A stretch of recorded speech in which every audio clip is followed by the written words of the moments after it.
definitely are very much deep into geoengineering. Sorry to interrupt. Go ahead. But geoengineering is always couched as a proposal, and it is vehemently denied by everybody in official capacity all over the world, to my knowledge, that it has actually been deployed. Are there any institutions that you're aware of in Saudi Arabia that are talking about the actual deployment of it, as opposed to a theory? No, it's really something like I said. It's something that we talk about, something that is being studied and seen as as an option. As an option, because of what happens in the disasters in Saudi Arabia when there is a waterfall or a lot of waters or floods and things like that. So I think it was talked about, and it is talked about, not only in Saudi, in all the area, wherever you have the mention of floods, you hear something about maybe dispersing clouds. So I think, it's the same way as making clouds. So if you want to disperse clouds, you can talk about making clouds. So I think there's a serious maybe study into that area, definitely to manage disasters in the future. And I think, it's quite important to address the problem itself than play with Mother Nature and the Word of God.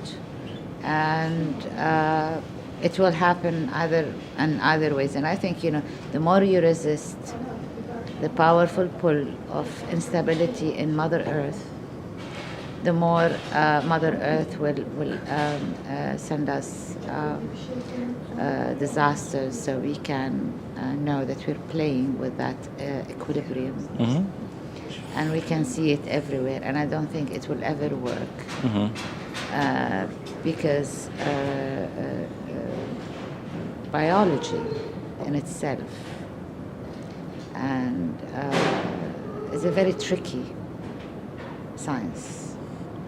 One element can disbalance a whole creation of a human being. Playing with DNA, as much as you want to say that you are making it right human being.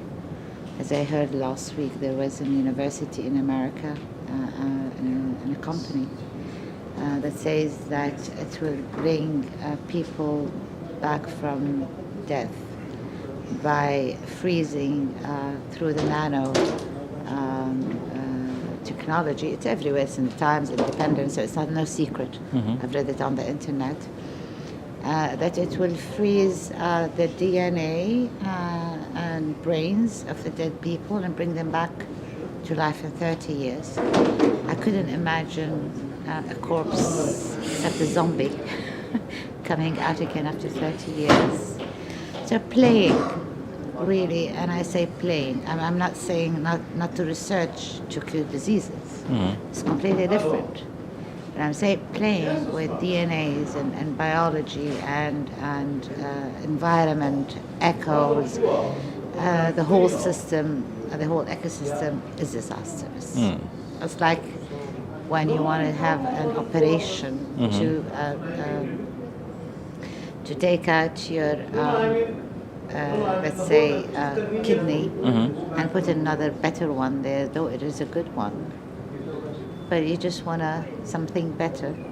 I think you'll be betting on the wrong horse. You might just have a kidney failure later on because of that operation, and you might not come out of this operation. So I think that this is how we should be looking at it, is that we will always send messages of beware of what you're doing. Whoever actually is doing it has huge resources. And that by itself tells you that it is a very high-end study, and it's a very high-end implementation that has affected the globe tremendously. You see the storms in the States, in places where it never existed, floods. The sky look completely different than 4 years ago. Today, I mean, we can look out the window. There's a big trail going right across there. There's, and here we are in Istanbul, and I'm sure. Do you live in? You're from Jeddah? I'm from Jeddah, Saudi. Yeah, my father worked there. He was at the King Khalid National Guard Hospital for some years. As you saw in my presentation yesterday, I was showing satellite imagery from all around the world. The Red Sea last week covered in chemtrails. You must see them regularly in Saudi Arabia. Well, actually, I've been seeing a lot of different landscapes in Saudi Arabia a year and a half ago, and everybody, if you go on Twitter, you'd find everybody taking pictures of the skies. Yeah. Because what I've noticed is that the sky doesn't look anymore the sky that I know 4 years ago. I was a little bit away for a long time from Saudi Arabia, and when I came back, I thought I was seeing the sky of London. Yeah. Overcast? Overcast. In Saudi Arabia. Overcast, lots of clouds, very low, and with shapes that are very funny, and of course it's even in England, you could not see such a sky a long time ago. Now when I lived in London, it was also a very funny skies and landscapes. You just feel that the skies are going lower. I mean, I could touch almost the landscape with my hands. And that is I don't know if it is man-made, if it is God's made, if it is special-made, tailor-made. It's just something which has attracted my attention. And if something attracts my attention, it means there is something not unusual. And I think it's a very interesting science to look at, very interesting, maybe a discovery of new technology that not only enable us to change the weather, but really monitors who try to change it, and that's very important. Sticking together or passing information with people all around the world would help and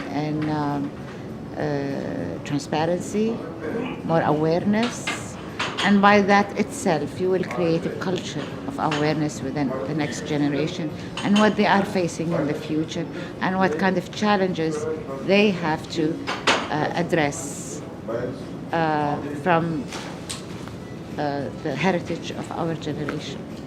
Thank you. Thank you so much.